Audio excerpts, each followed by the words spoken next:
All right. Now, this is an honor and a blessing. So, let me preface this by saying this young man is one of the hardest working people in media. I've known him for some years now, and I've been wanting to get him on my show, Relatively Sports with Eugene Napoleon, for a while now, but because of his busy schedule, I made it happen, and I'm so glad that he agreed to come on. So for all the West Virginia fans and just for young people, and I don't care what your age is, if you want to be motivated to do something that you felt that you had the ability to do, but you just didn't know how, my special guest today, Schuyler Callihan, is going to talk. We're going to go over a few different things, but we're going to talk about that first. My guy, what's up, Schuyler?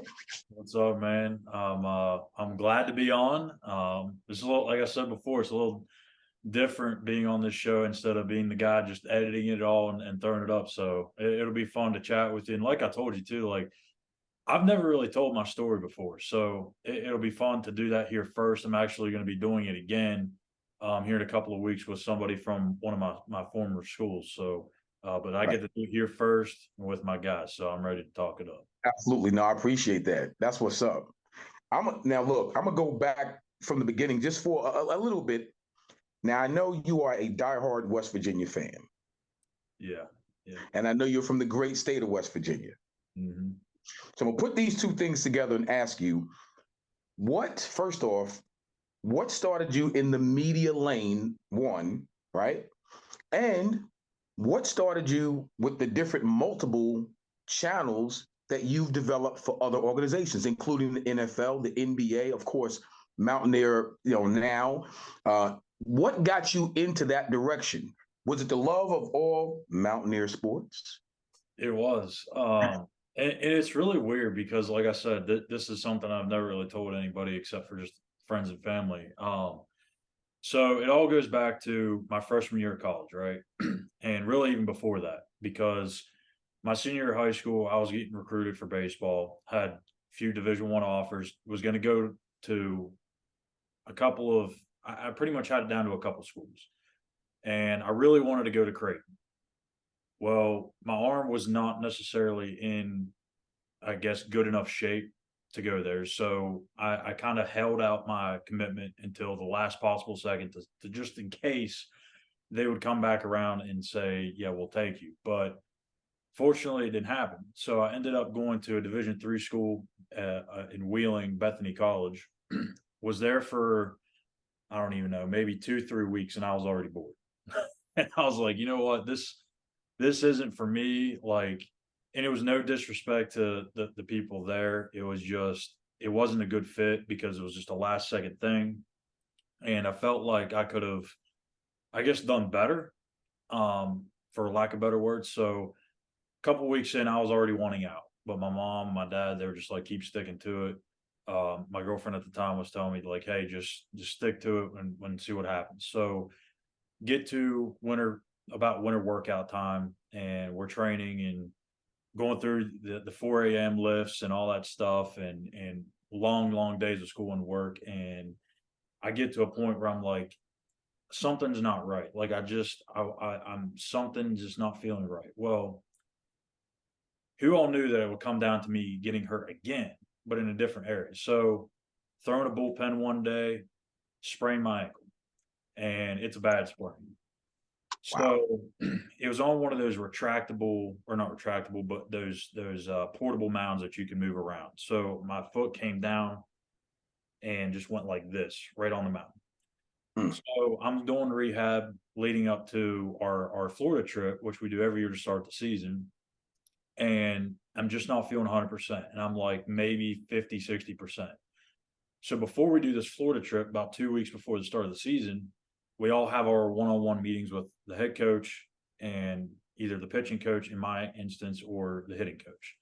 So sat down, they kind of go over your role for the season, what they kind of expect of you, and then the week before the season, we kind of all come together, have a team meeting, and we kind of understand what everyone's roles.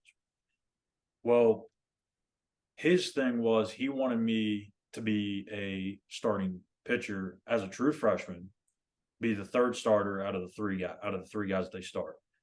Well, knowing that you only get 4 years to play in college baseball, and I knew my ankle was not in a good enough shape to be able to play, I didn't want to waste that year of eligibility, and I knew I didn't want to be there anyway. So I was thinking about transfer. So I went home, thought on it for a couple of weeks, and then I go back and I met with Coach Carver in his office and was like, "Look, like I'm just not feeling it." I said, "I feel like we're not seeing eye to eye." We had like an hour and a half long talk because he did not want me to leave. He tried to sucker me in. He's like, "We can do this, we can do that." Nothing illegal, of course, but Right, like, of course. like we can do this, we can do that, and everything will work out. And it's like, man, it's just not working. And so I went home, got bored, got a little depressed, honestly, because this was the first time in my life I didn't have baseball. I didn't know what to do. I didn't know if I'd ever play again. So I started tweeting a bunch of stuff off my account about WVU stuff, and it got a lot of traction, a lot of love. And I didn't even mean for it to become really anything. And then the bigger the account got, I was like, man, I should make a WVU account. So I made the WVU account. It became big. And then someone said, you need to make it a website. So we made it a website. And that's kind of how we got to where we are. We spent 2 months, the first 3 or 4 years we spent on our own. Then we went to Pittsburgh Sports Now for 2 months, and then SI called us up, and the rest is history. So, Wow.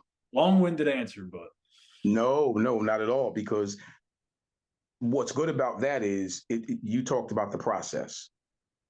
Everything is a process, and how you got from point A to point B was a process. So let me ask you this: do you miss not playing baseball?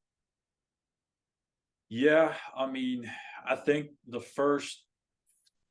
I would say maybe first 4 or 5 years, um, it hit me hard. Like every time baseball season would come around, especially this time, like February, we'd already be deep into winter workouts. We'd be getting ready to start our season in Right. college baseball in February. But I think as I grew into what I do now, I've kind of grown a whole different love, a whole different admiration for it, and I don't miss it as much.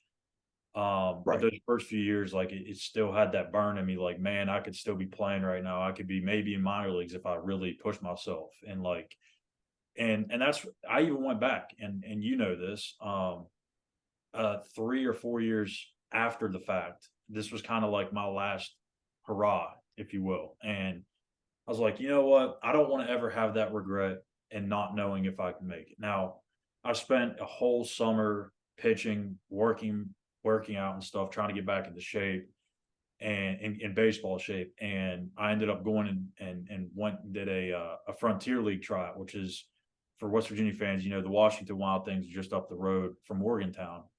That's the league they play in. So I did a tryout with the Frontier League, went very well, pitched really well. At the end of the day, just it wasn't right timing, and they didn't see that I was a good fit. So that was kind of Right. like my last hurrah. Now, who knows if I never got hurt, if that would have changed things. I'm sure it would have. But even though I didn't make it, and I probably still feel like I could have, at least going Mm. back and getting that no told me, hey, go somewhere else, go do something else. Listen, here's the thing, and it's very inspirational. What you're talking about, what I always talk about, is very inspirational, because here's the thing: you wouldn't have known that had you not gotten that no, or had you not went for that final time. Yeah. Now, the interesting thing is, in what you do now, which is amazing. Like I said, all these major organizations, NFL, NBA, it's amazing. So, do you use some of the sports, you know, uh, some of the grit and the tenacity and the discipline that you use as an athlete? Do you now use that on the business side? Yeah, I mean, I would say at first I didn't because I just liked doing it at first, and I didn't really have like a burn or a desire. But then as I made this my job, right? Because at first it was just kind of like a side hobby. Once I made it my career, yeah, I mean that competitiveness came out of me, and you know probably more than anybody, I'm competitive as hell. So like I'm not gonna let anybody beat me. So like it to me it's like I always want to be first, but obviously I don't want to be first and be wrong. I want to make sure I'm right. I want to do everything the right way. I want to work harder than anybody. I want to put up more stuff than anybody. And that's not to discredit anybody that covers WVU sports because there's a lot of really good journalists that cover WVU and that cover the Panthers and that cover the Hornets. But my goal is to be at the very top. And am I number one right now? I don't think so. But that doesn't mean that that's not going to end up being my end result goal. So, like, my goal at the end of every single day is to be the best person I can be the best uh, media person that I can be, and just do as much as I possibly can so that one day when I do decide to stop doing this, that people can say I left my mark on WVU Sports or Carolina Panthers or Charlotte Hornets or so be it. So, um, and I think that's the other part of it too. Is like I grew up loving West Virginia sports and always wanted to have my mark somehow, some way. And I didn't get that opportunity as an athlete.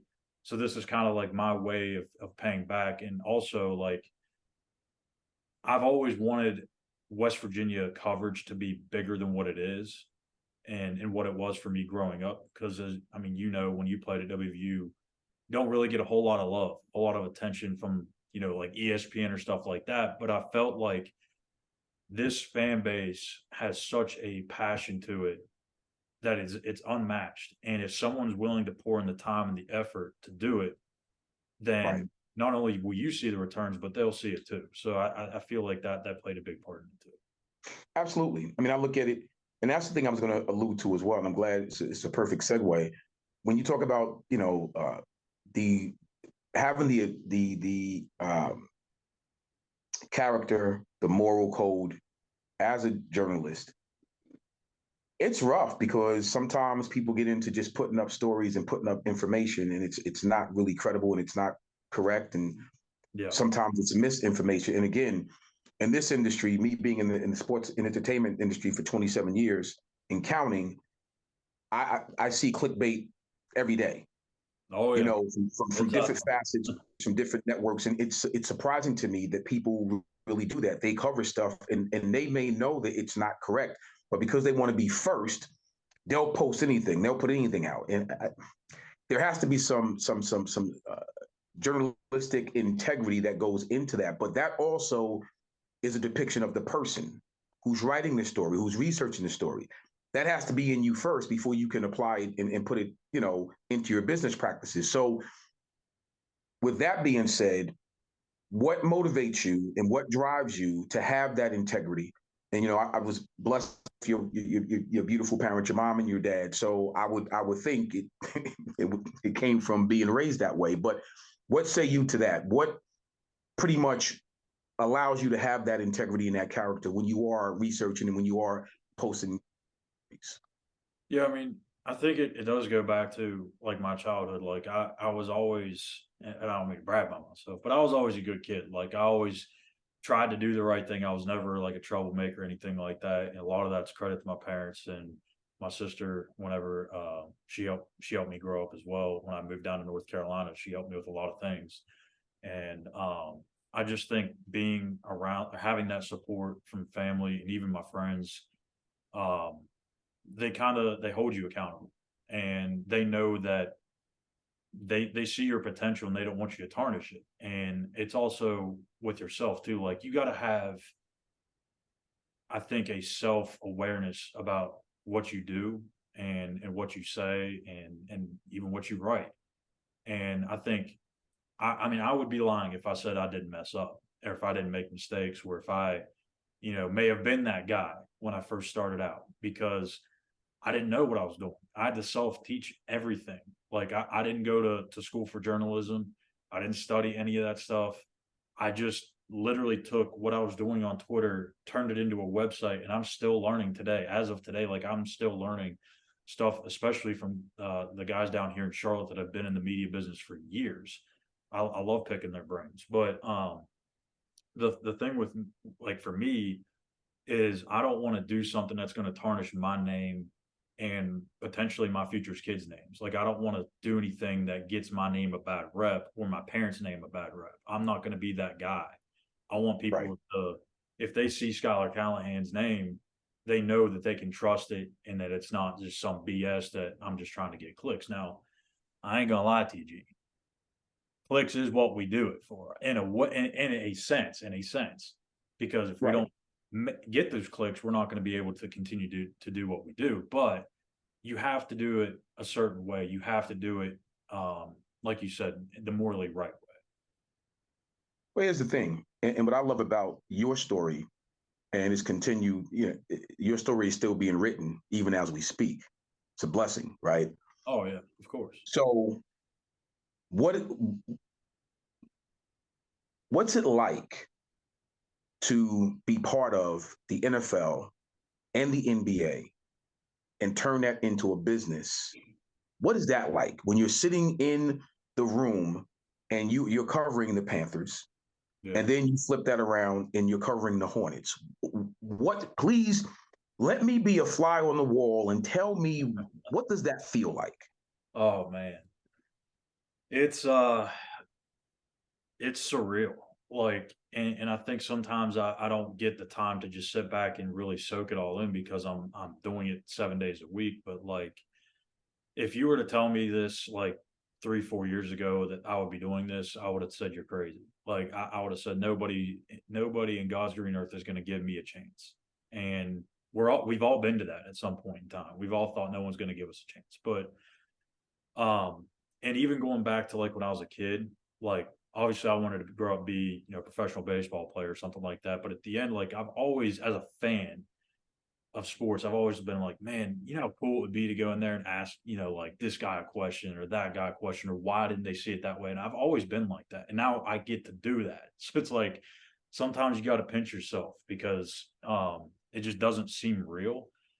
And I'm blessed. Like I really am. Like I never thought that I would be going from my baseball career that ended abruptly into what this has turned out to be. And I'm with SI. Like that, who would have thought that like a kid from Wheeling, West Virginia would be running 3 different sites on Sports Illustrated? Like that's just, to me, is just blows my mind. And um I don't know. I'm honestly at a loss for words because of how crazy it is, and to be able to sit there and go and chop it up and talk with some certain guys, at the Panthers locker room. I mean, I'm in the Panthers locker room 5 days a week during the season, and there's some days I go to the Panthers, and then 2 hours later I'm over there talking to LaMelo Ball in a pregame press conference for the Hornets. And it's just like it's insane. It's insane. And you segue right into what I was going to ask you next. So I was going to ask you, what are some of the coolest interviews you've had to do, and both, the Panthers locker room and conversely in the Hornets locker room? Just give me a few. Oh man, so the it wasn't an interview, but for the Hornets, I mean we've done a few one-on-ones there. I'm trying to think. I would probably say that just the coolest moment um was after a game last year, and I still have the picture on my phone. I may have even posted it on Facebook, I'm not sure. After the game, it was when they were playing, I think, the Lakers, because it was a nationally televised game, and it was the game where everyone thought Michael Jordan just walked out of the game because he was so mad. Well, he didn't walk out of the game. He stayed till the end. The only reason I know that is because I rode the elevator with him. And he got on the elevator, and we're heading down to the event level, which is where the press conferences and the locker rooms and all that stuff. And we go up to the suites level. Sometimes it does that, sometimes it doesn't. I didn't think anything of it. I'm sitting there scrolling on my phone trying to post the recap, and all of a sudden I see this big tall dude walks in, and I didn't really think about it. And I was just like, whatever. That might be or may not be Michael Jordan. And then do a double take, and then I was like, think that's Michael Jordan. Start scrolling on my phone a little bit more. He starts talking. And I'm like, that's freaking Michael Jordan. And I'm like, man, that is crazy. Cause like even as media, like people think that we just get unlimited access. Like that's not the case at all. Like I don't get to go and sit there and talk to Michael Jordan every day. Like Right. that's just not how it works. But yeah, to see Michael Jordan pop on the elevator and head down to the event level, that was a moment itself. The Panthers, I don't know if I had one interview that really stood out. I think they were all pretty fun for the most part. Deontay Foreman, I talked to him at the end of the year during exit interviews. We had a one-on-one. We chopped it up for like 10 minutes. But Josh Norman was probably my favorite one. He's probably been my favorite interview, maybe of all time. And it's not because I got anything great out of it. It was a fun interview. We literally spent 20 minutes sitting there on exit interview day, just talking Panthers football, just talking about life. It was really cool. Wow. Listen, I'll be remiss not to throw my guy in there. So I know that you've sat and you've either listened to or had to do press conferences with my guy, Matt Rule, when he was the head coach there. So what was that like? Oh, I love Matt. He was awesome. That first year we had COVID, and it was his first year too. Ironically, his first year or with the Panthers was my first year covering the Panthers. That first year, I didn't have access because of COVID, so they pretty much just gave it to the folks that have been there covering the team as long as pretty much since their existence. And then year two, I finally moved down to Charlotte, got that access, was hanging around them all the time, but it was still kind of a little separated because of the pandemic still kind of going on. This year's really when it fully opened up and you had kind of the full access, which I mean, we only had him for 5 games this year, but it was still cool because we had training camp, we had OTAs, rookie mini camp, and he was awesome. I mean, I love Matt. I mean, I know people have their feelings about him, especially Panthers fans, but I mean, he was always great towards me, always treated me well, treated me with respect. And there was one time, I think it was right after the Patriots preseason game because that was when Kenny Robinson during the joint practice he made that big hit. They had the big fight, and then he stood over a guy like this.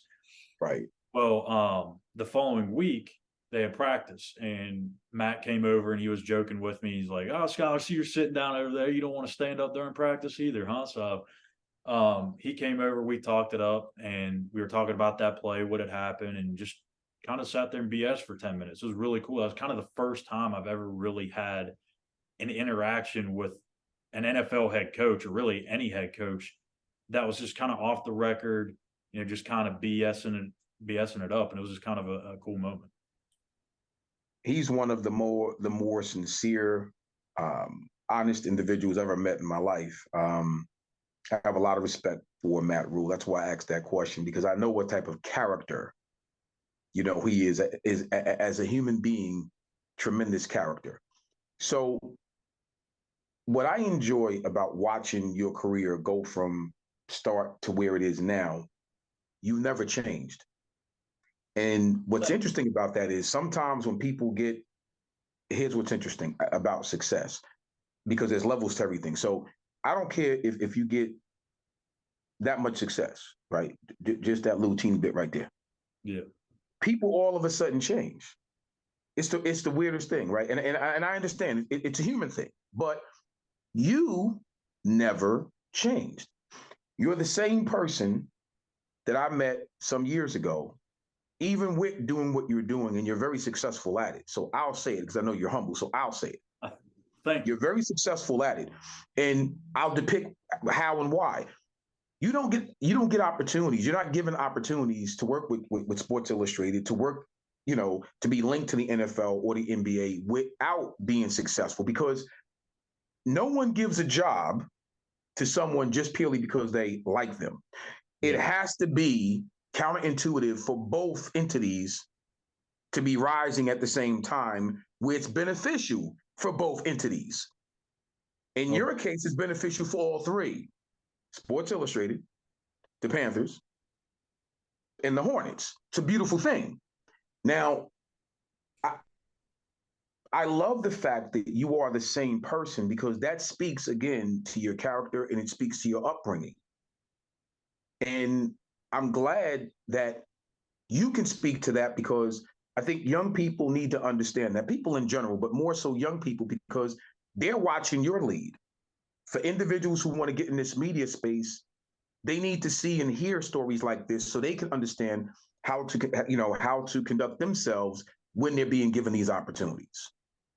Yeah, I mean, I think. Well, thank you first of all, because you're right. I'm never going to say anything about myself, but you know, I think part of it is like anything can be taken away from you at any time, Right, and if you have that greatest thing that makes you great taken away, then or at least that perceives to anybody else, then you're just going to be like everybody else. So like it's not just that, but like I think too, like just because you do something for a career, you make a certain amount of money, or if you're an NFL player and you make millions of dollars, it doesn't mean that you're any better than the next guy. Like at right, the end of the day, we're all humans.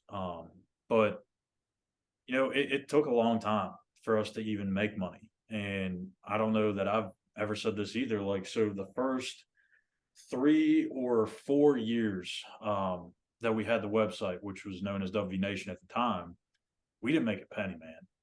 I'm just going to be honest. Like, we did not make a damn penny. By the time you start up the business and it takes time to get some traction, gain that traffic, you're really losing money at first. And because you're trying to really market yourself, you're trying to pay for all the things to go behind it, and you're not really making any money. So we didn't really make any money until we started joining up with SI. And so we had that call with SI. We had about 3 or 4 different phone calls with them, and very thorough process. I got the call that we were getting the job, or getting the site, and we were and joining it up. And I called Chris, who's my co-publisher on the site, my business partner, and I was like, "Dude, you're never going to believe this." At the time, he did not know that we were getting paid whatever it was, or anything like that. All we knew is we were just joining up with SI. We knew that there was potentially going to be some money there. When I told him that we were going to be going to SI, we were going to be guaranteed money at the time, and all that stuff, like it was just a huge like sense of accomplishment for both of us, because we didn't know what was going to happen. And there was times where like, man, like I was this close to just stopping. I really was, because I didn't know if we were ever going to make a penny off of it. And I'm like, well, if I'm not making money doing this, why am I doing this? But in the back of right, my head, like something always kept telling me, just keep going, just keep going, just keep going. Something's going to happen.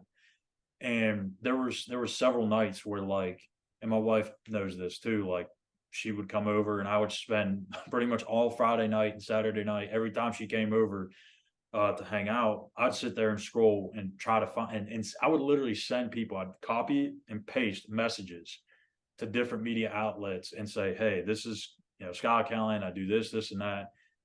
I'm looking for a job. I'm looking for an opportunity. And I was this close to giving up DVN to go pursue another opportunity, because that's what I wanted to do. I wanted to do this business. I just didn't know how to make money in it. right. And fortunately, the SI opportunity came up, and it's just a huge blessing. I mean, it really is, to be able to do what I'm able to do full time. It's awesome. And I've had a lot of doubters. There's no doubt about that. And I'd like to say I've been able to prove some of those doubters wrong. But I would be remiss if I did not give you a little bit of love here. A couple years ago, before this whole SI thing happened, Eugene and I had a long discussion, probably two hours or so. And we talked about what I should do with school, what I should do with SI, all that good stuff. And or not SI, but DVN. And at the time I was kind of mulling, should I continue pursuing this degree or put all my effort into it? And you didn't tell me what to do, but you gave me, what the pros and cons of each. And that talk really helped me get to where I am today, because I don't think that if we had that talk, that I would have been able to get to where I am. So thank you for that. And no, it was my pleasure. And I do remember that. And it was a tremendous conversation. But once again, it speaks to, I got to give you the credit for breaking things down, disseminating information, knowing how to take it and say, okay, I'm going to do this with this. I'm going to put this here. That's real important, man. And I can't be happier for you and for your family. It's a wonderful thing. I sit back like a big brother, just chest poked out, really proud of what you're doing, Scholar. And I tell you all the time, man, behind the scenes, you produce my shows, which I'm really appreciative of, to be part of the platform. What you doing, what you do, and that's where Relatively Sports, comes from. This particular show, and you also produce, thank God, my Napoleon's Corner show. So at the end of the day, it's cool to see where you are and where you are continually to go. I got a minute left, so I want to ask you this: if someone, a young person or any person, was looking to get into your field, what would be your advice? What would you tell them? Oh man, that's a really good question. And because I really didn't have that advice, I just kind of had to figure everything out on my own. So I would advise going to school for journalism. It'd make things a lot easier than the way I chose to go. But maybe I just stumbled upon success. I don't know. But I would say there's going to be times, especially in this field and in this industry, where it looks very bleak and there's not going to be very many opportunities out there. Just keep freaking pushing, man. Like, just keep pushing, because at some point you're going to knock down that door and you're going to get everything that you wanted. And again, that can be taken away at any moment in time. So you just got to continue to pray for it, thank God for it, and be thankful for your blessings. But um, I would say the biggest thing in this industry is you're going to have a lot of hate. You're going to have a thick skin. You're going to have to tell or take people's criticism, and you're going to have to hear it from people all the time. Hey, you're not going to make it. Why are you doing this? You're not going to make it. It's very similar to what I heard coming up in baseball. And I think that's why I was able to make it, because of that, because I've been through it before. And I think just those people telling me that I wasn't going to make it and that I was just wasting my time, that was kind of my motivating factor. That was one of my motivating factors. I also grew up, thankfully, my parents made enough money to put food on the table, put clothes on my back, and be able to put me in sports and stuff like that. But we didn't come from money by any means. But they did everything that they could, and I wanted to make sure that I'm able to support me and my wife, and hopefully we're blessed enough to one day have kids and be able to give them the best life possible. So um, I would say just use your haters as your motivators, and just continue to work harder each day. Don't let anyone outwork you, and you'll get everything you dreamed of. And that's pretty much all I would say. And then actually, I would say one more thing is just make as many connections as you can, because in this industry, especially, more connections you have, the better chance you're going to be able to do things in life, and really kind of tap into some really cool things. Like I said, I mean, heck, even on your show alone with Relatively Sports here on Mountaineers Now, like, I wouldn't get to meet half of these people. I wouldn't even get to meet Rich Rodriguez, like, if it wasn't for knowing you. So it's a lot of cool stuff that you get to be a part of. So make as many connections as you can. Wow, man. I so appreciate you and Scholar. This is awesome. Thank you for taking the time, because I know the schedule was crazy. It's busy, but I really do take the time. Thank you for taking the time to jump on my show, man. Mountaineer fans, Mountaineer Nation, and all the people who tune into Relatively Sports with Eugene Napoleon. This is Scholar Callihan, and I'm so glad you're going to get a treat. When you sit and listen and take some notes, write some stuff down. He dropped some jewels for you, so make sure that you paid attention and you're taking some notes. Thank you, my brother. I appreciate you, man. I'll No talk to you soon, my problem. dude. You got it.